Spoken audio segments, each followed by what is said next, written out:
대환란이 가까워지는 지금 요한계시록에 나오는 짐승의 표에 대해서 알아보고자 합니다. 인용한 성경은 한글 킹제임스 성경입니다. 올바른 정보를 가진 사람만이 사실은 개화된 사람입니다. 성경을 거부하는 사람들은 모든 진리를 상대적이라고 생각을 합니다. 절대 진리가 없다는 것이죠. 누군가에게 정보를 알리는 사람들은 사실 사람들이 알기 바라는 정보만을 알리는 것입니다. 그러므로 조중동을 위시한 대중매체만을 평생 수백 개를 섭렵한다 해도 그런 사람은 그 회사의 주주들의 주관적인 편견을 주입받는 셈입니다. 잘못된 정보는 사실 모든 시대에서 두드러지는 특징이었지만은 배교가 만연한 라오디케아 시대인 지금은 그 특성이 더욱더 강하게 나타나고 있습니다. 사람들이 신뢰하는 모든 철학과 과학, 교육, 언론 매체는 다 같이 연합해서 진리는 상대적이며 성경은 결코 신뢰할 만한 것이 아니다라는 그런 의견을 24시간 대중매체를 통해서 내보내고 있습니다. 어린 아이들이 국가교육기관에서 받는 교육과 세상의 모든 대중매체들이 주장하는 바는 다음과 같습니다. 즉 인류의 최고의 이상은 통합과 평화라는 것입니다. 그리고 이들은 과학을 최종 권위로 삼습니다. 그리고 이러한 세상에 순응하지 않는 사람을 비정상적인 사람으로 규정합니다. 그리고 이들은 성경을 비평하는 것은 괜찮지만 어떤 사람의 종교나 교의를 비판하는 것은 잘못이라고 생각을 합니다. 또한 사형제도는 인간의 존엄성을 무시하는 것이기 때문에 폐지되어야 한다고 생각을 합니다. 이들은 또한 모든 사람은 평등하게 창조되었고 죄의식은 사실 정신적인 문제일 뿐이라고 생각합니다. 상대적이라는 것이죠. 그리고 사람이 죄를 지으면은 지옥에 가는 것이 아니고 이 생에서 그냥 조금 벌을 받을 뿐이라고 생각합니다. 그리고 교황을 결코 악하게 보지 않습니다. 언론은 더 이상 객관적으로 사실을 보도하지 않습니다. 자신들의 종교적인 색채를 드러내고 항상 반성경적인 정책을 두드러지게 내보내고 있습니다. 이 말은 사실 인간들이 그러한 미디어에 통제받고 있다는 뜻입니다. 언론의 자유가 아무리 보장된 나라에서도 이 통제를 벗어날 수가 없습니다. 언론이 이렇게 대중을 통제하는 이유는 그 길이 바로 적그리스도가 가는 길이기 때문입니다. 세상 모두는 하나가 되어서 이렇게 적그리스도의 길을 예비하고 있는 것입니다. 이들의 주장은 이렇습니다. 가장 큰 위험은 공산주의이고 공산주의의 가장 큰 적은 기독교다. 그리고 기독교의 가장 큰 지도자는 로마 카톨릭이고 로마 카톨릭의 지도자는 교황이다. 그러므로 교황과 그를 추종하는 사람들에게 어떤 의심스러운 점이 있어도 언론에서는 이를 호의적으로 해석해야 한다고 주장합니다. 로마 카톨릭이 이렇게 세상에서 자신들의 죄에 대해서 면제받는 것은 그들의 어떤 이상이나 신념에도 늘 신성시됩니다. 그래서 어떤 지역 신문이나 잡지 TV에서는 카톨릭 교회에서 취한 입장에 대해서 공격하지 않습니다. 편집가나 칼럼니스트 그 누구도 로마 카톨릭 바티칸을 혹평하지 않습니다. 이러한 객관적인 조명이 차단되었고 정보가 이렇게 자유롭게 오가는 것을 통제함으로 인해서 언론계는 이제 다음을 강력하게 지지하게 되었습니다. 즉 통합, 킹제임스 성경의 파괴, 음주와 댄스를 장려, 프로테스탄트 교회의 로마 복귀, 로마 카톨릭 국가에 대한 정부의 지원, 콜롬비아나 스페인, 이태리, 베네수엘라에서 프로테스탄트 박해에 대한 절대적인 침묵, 이러한 것을 세상은 적극 동조하고 장려하고 있는 실정입니다. 세상은 철학과 과학, 종교와 교육을 하나로 연합해서 성경을 반대하는 방향으로 나아가고 있습니다. 사실 이것들은 모두 로마 카톨릭과 연계되어 있습니다. 이런 말을 하면 사람들은 카톨릭에 대한 편견이라고 생각을 합니다. 그러나 편견이라고 하는 것은 미리 조사해보지도 않고 선입견으로 상대를 잘못 판단하는 것을 말합니다. 그러나 로마 카톨릭에 대한 이러한 결론은 결코 편견이 아닙니다. 20년에서 50년 정도 카톨릭 신자가 되어보지 않고는 그 누구도 카톨릭을 진정으로 알지 못한다. 이런 식으로 말하는 비평가들도 있습니다. 그러나 그런 사람이 알아야 할 것은 알코올이 해롭다는 것을 알기 위해서 5년, 10년씩 만성 알코올 중독자로 있을 필요가 없다는 것을 알아야 합니다. 자동차 사고를 10번, 20번, 50번 내봐야 그것이 좋지 않은 일이라고 우리는 생각합니까? 그렇지 않습니다. 스컹크를 만지는 것이 어떻다는 것은 만져보지 않고도 누구나 알 수 있습니다. 예수 그리스도를 저급하게 평가하는 그러한 번역의 악취를 맡아보기 위해서 히브리어나 헬라어를 알 필요는 없습니다. 성경 공부에 무관심한 분석이라면은 그 어떠한 분석도 일부분일 수밖에 없고 선입견이 전제된 편파적인 관점일 수밖에 없습니다. 로마 카톨릭 이슈를 삼을 때 계시록이나 다니엘을 공부하지 않는다면은 그것은 사실 제대로 조사했고 공부했다고 주장할 수 없습니다. 짐승의 표를 다룰 때 로마 카톨릭을 함께 다루는 것은 아주 중요합니다. 왜냐하면 짐승과 적그리스도에 관한 성경의 모든 예언이 로마 카톨릭 교회를 통해서 이루어지고 있기 때문입니다. 우리는 이러한 주제에 대해서 오직 하나님의 말씀에 비추어서 사실을 조사하고 내용을 구성할 뿐입니다. 친카톨릭 성향을 가진 개신교도들이 이러한 내용들이 반카톨릭이라고 해서 거부한다면 그런 사람은 종교개혁 역시 반카톨릭이라는 것을 알아야 합니다. 짐승의 표라는 이런 주제에 대해서 이야기할 때 교리적으로만 나열하는 것은 사실 불가능합니다. 왜냐하면 대부분의 사람들은 자신의 종교적인 전통과 반대되는 것들을 거부할 준비가 되어 있기 때문입니다. 사람들은 자기들 나름대로 종교 교육을 받았기 때문에 내용이 아무리 성경적인 교리여도 자신들의 경험과 전통을 더 의지하기 마련입니다. 성경 자체의 문제나 성경적 교리의 문제는 언제나 경건한 독자들의 관심은 아닙니다. 성경을 근거로 어떤 사실을 증명해 주어도 사람들은 그것을 잘 수용하지 않습니다. 종교적인 전통이 다수가 되어버린 그런 상황이기 때문에 성경대로 믿는다는 것이 이미 아주 희귀한 일이 되어버렸기 때문입니다. 어떤 일을 증명하기 위해서 성경을 사용하는 것이 점점 더 어려워지고 있습니다. 왜냐하면 지난 2000년 동안의 종교 지도자들이 성경을 변개시키고 잘못 적용하고 잘못 해석함으로써 성경의 권위를 너무나 많이 실추시켰기 때문입니다.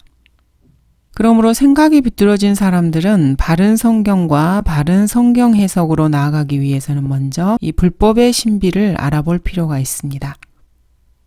교회는 성경의 권위에 복종하지 못하도록 사람들에게 다음과 같은 교회 전통을 가르쳤습니다. 첫 번째, 성경 구절에서 한 낱말이나 여러 낱말들을 삭제하는 것입니다. 두 번째, 성경에 없는 낱말을 첨가하는 것입니다. 예를 들어서 선과 악의 지식의 나무에서 나는 것을 먹지 말라고 하나님께서 말씀하셨을 때 이분은 만지지도 말라는 말을 첨가했습니다. 그리고 베드로전서 2장 2절에서 원래는 없는 구원에 이르도록 이라는 말을 첨가한 사례가 있습니다. 세 번째는 성경 구절의 문맥을 왜곡시키는 것입니다. 예를 들어 예수님께서는 너희가 누구의 죄든지 용서하면 그들이 죄사함을 받게 되며 이렇게 말씀하셨는데 로마 카톨릭에서는 이 구절을 사용해서 베드로와 그의 후계자들에게 적용을 하는 것입니다. 또한 너희가 인자의 살을 먹지 않고 또 그의 피를 마시지 아니하면 너희 안에 생명이 없느니라. 이렇게 예수님께서 말씀하셨는데 이거를 성찬식의 화채설에 잘못 적용하는 예가 있습니다. 이렇게 함으로써 성경을 더 모호하게 만드는 것입니다. 이것이 바로 로마 교회에서 지속적으로 사용해온 방법이고 지금은 대부분의 개신교회들도 이와 동일한 방식을 취하고 있습니다. 특히 20세기에는 그동안에 쌓아놓은 자신들의 이러한 업적을 바탕으로 해서 교단 교리를 증명할 수 있는 수많은 성서들이 나와 있는 상태입니다. 현재는 하나님의 말씀에 대한 절대 권위가 사라진 시대입니다. 사람들은 자신이 믿는 바를 입증하기 위해서 자기가 좋아하는 성경을 택합니다. 예를 들어서 여호와의 증인들은 유다가 구원을 잃어버렸다는 사실에 근거해서 자신들 즉 여호와의 증인도 구원을 잃어버릴 수 있다고 가르칩니다. 이것은 결코 한글 킹제임스 성경으로 입증될 수 없는 교리입니다.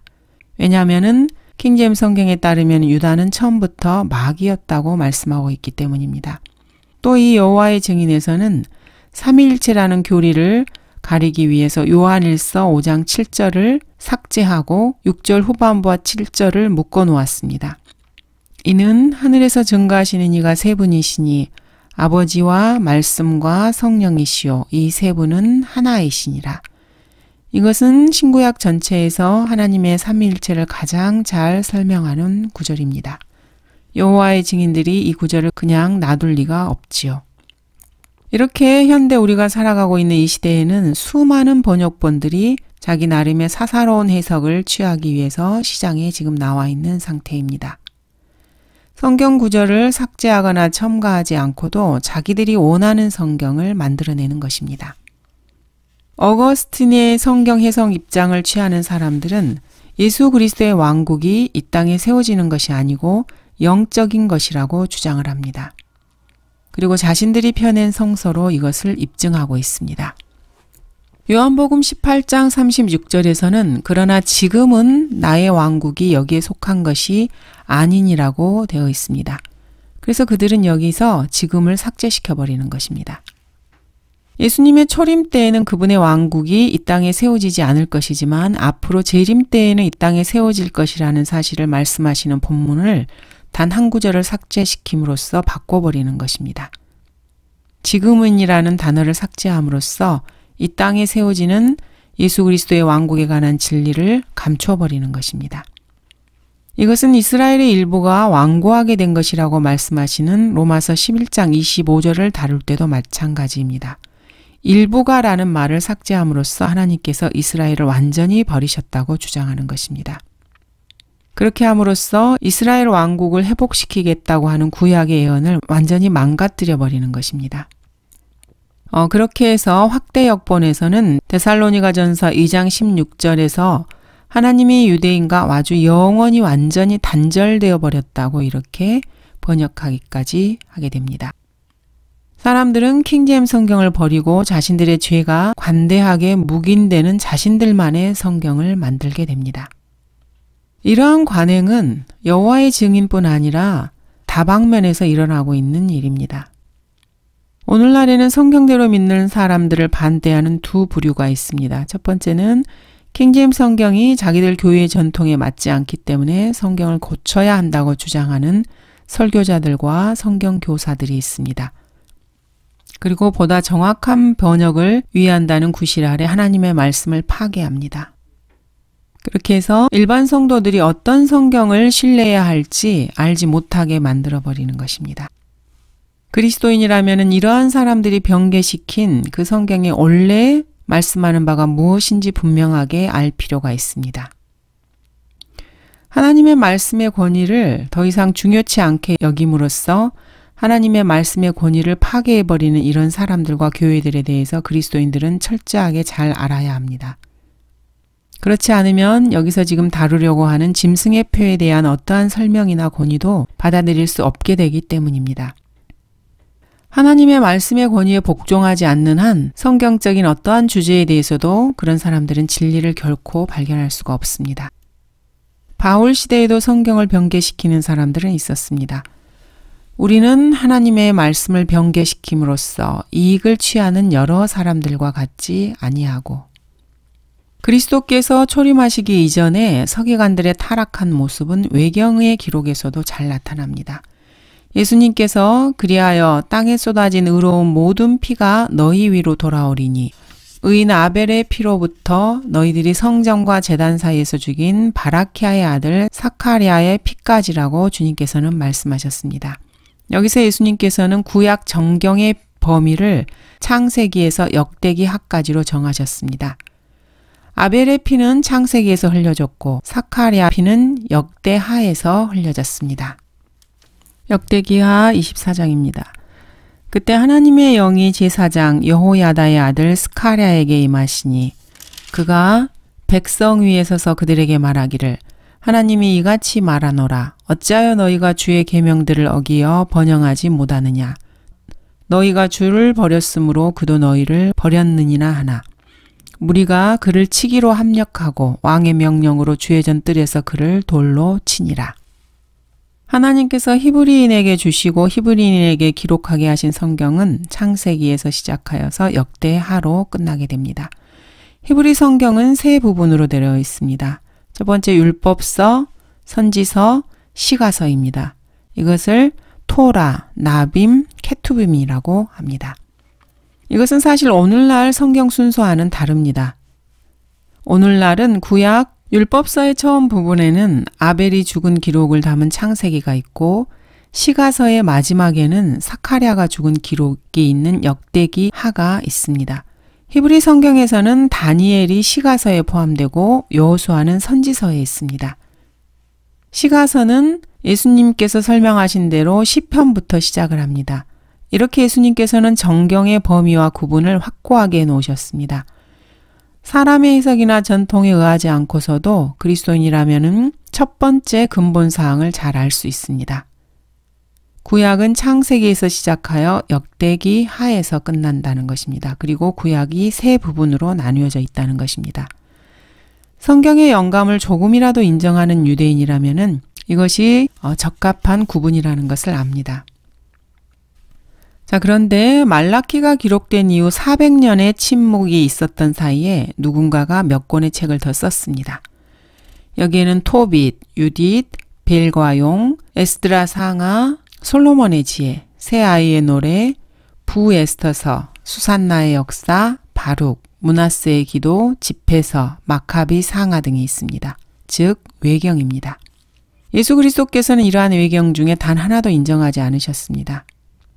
로마 카톨릭에서는 이러한 것을 구약의 정경으로 인정한다고 하고 있습니다. 히브리 성경 순서와는 다르지만 구약 히브리의 정경은 사실 킹제임스 성경에 그대로 전수되어 있습니다. 로마 카톨릭에서는 구약 성경이 사실 39권을 훨씬 더 초과합니다. 이들은 하나님의 말씀에 여러 권의 이런 부패한 책들을 첨가시킨 것입니다. 그리고는 1546년에 트렌트 종교회의를 통해서 이러한 외경을 믿지 않는 사람들을 저주받았다고 선포했습니다. 즉 이들은 교회에서 예수 그리스도마저 저주하는 무리들입니다.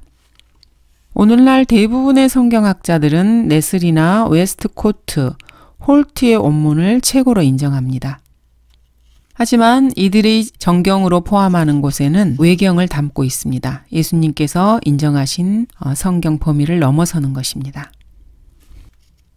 사도행전에 나타난 30년의 교회사에는 그 누구도 성탄절이나 부활절을 지킨 적이 없습니다. 하지만 오늘날의 대부분의 교회는 전통에 따라서 이러한 것들을 지킵니다. 누구의 전통입니까? 초기 성경을 변개시킨 역사를 그대로 담고 있는 로마 카톨릭 교회의 전통입니다. 여러분이 그리스도인이라면 다음을 기억해야 합니다.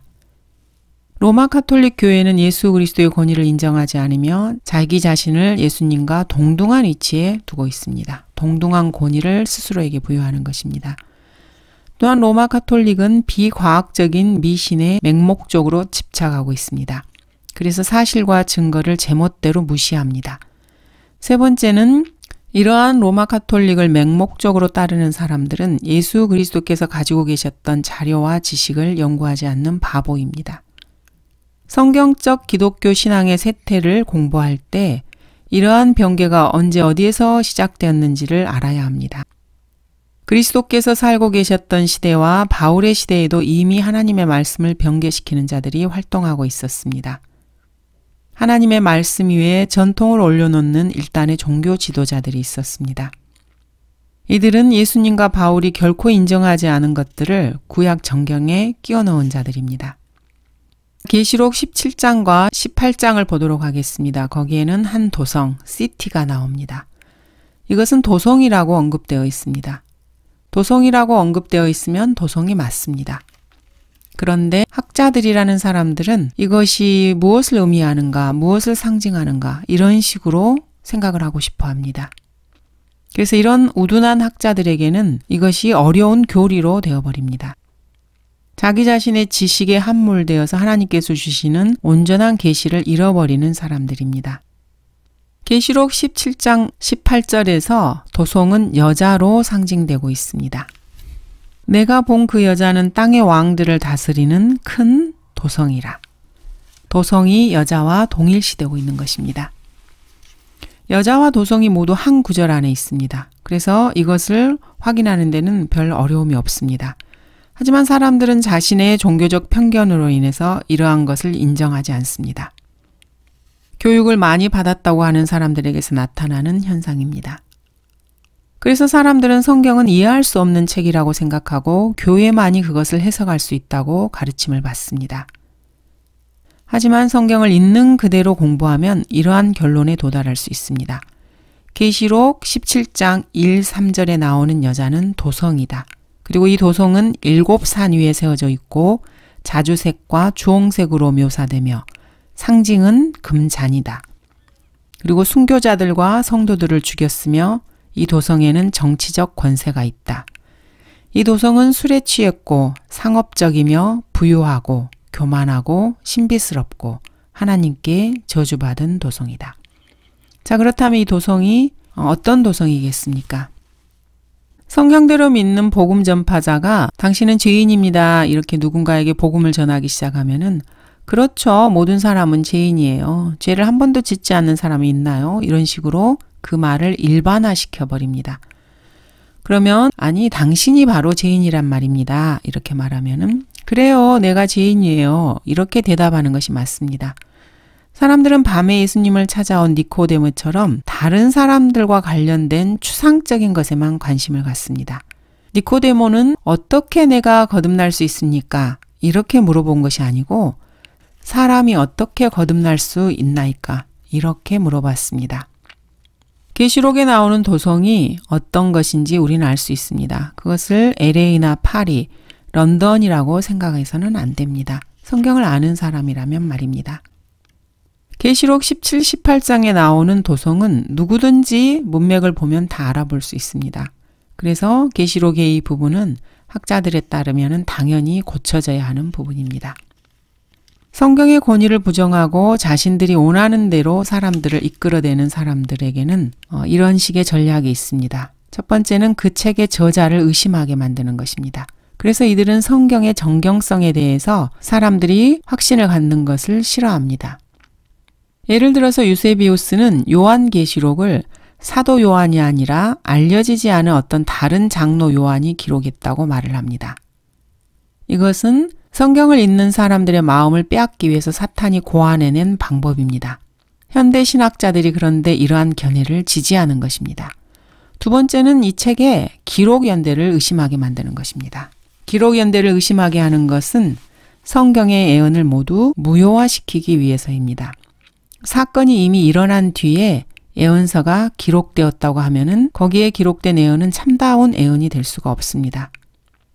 그와 반대로 어떤 사건이 일어나기 전에 예언서가 기록되었다고 하면은 그 예언은 그 직후에 일어난 사건으로 모두 성취되었다고 할 수 있습니다.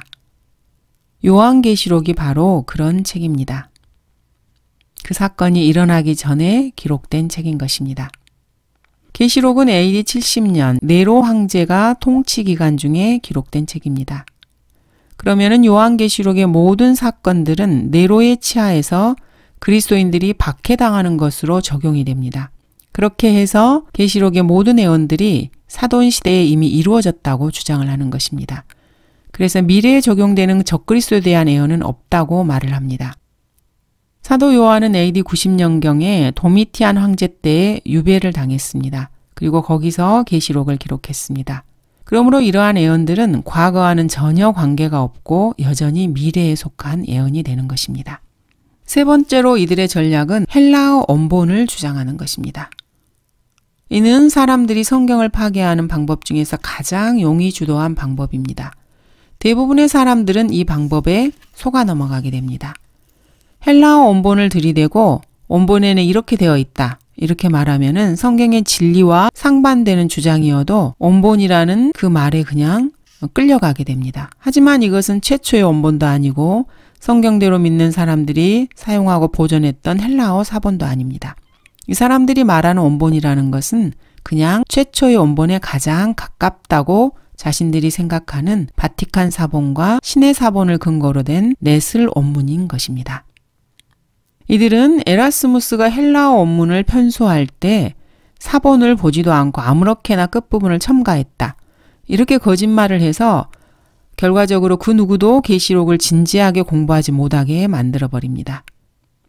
최초의 원본에 가장 가깝다고 하는 바티칸 사본과 신의 사본은 초기에 변개된 사본입니다.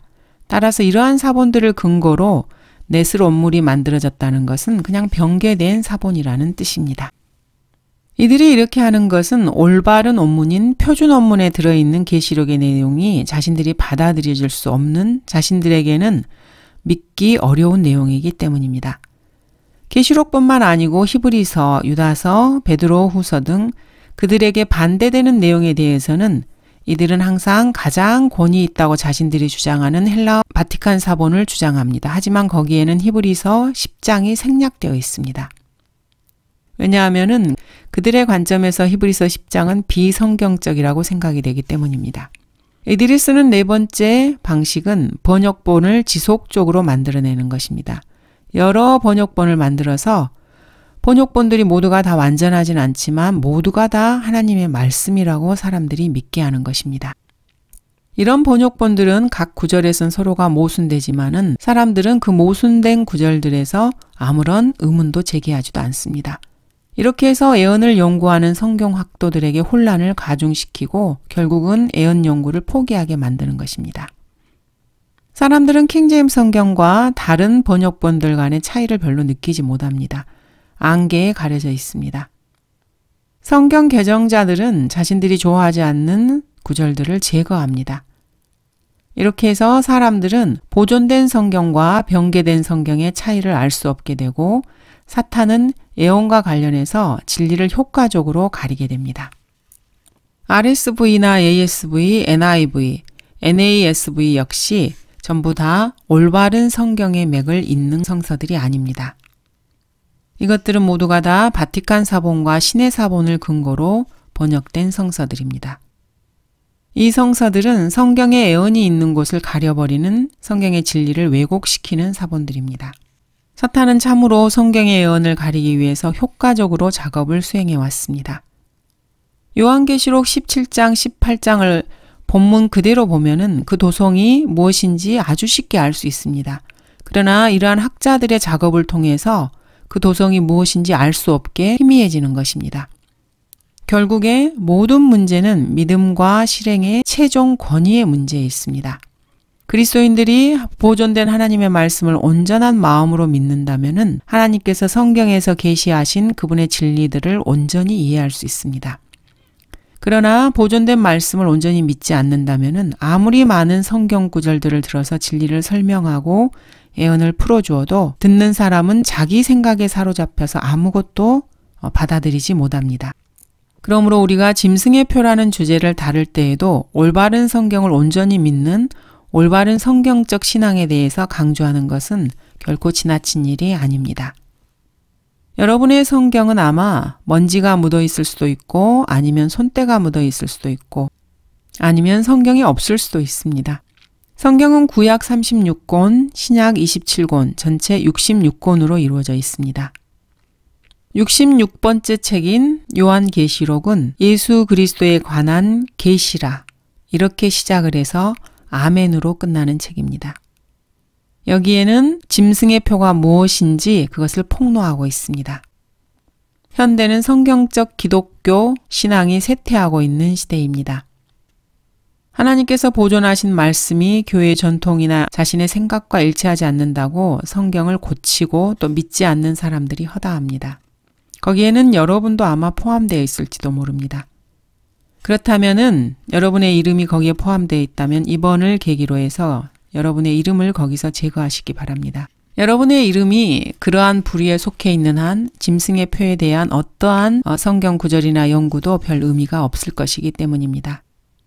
그렇지 않으면 여러분의 이름은 이러한 이상한 숫자와 이름, 표적, 표를 가진 이 무서운 인물을 섬기는 일에 여러분의 이름이 같이 합류할지도 모릅니다. 그는 결코 그리스도인들이 섬기는 예수 그리스도가 아닙니다. 그는 다른 계보, 다른 복음을 가진 또 하나의 그리스도, 즉 적그리스도입니다. 그는 바로 모든 성경 변개의 저자이며 모든 성경 변개자의 아비입니다.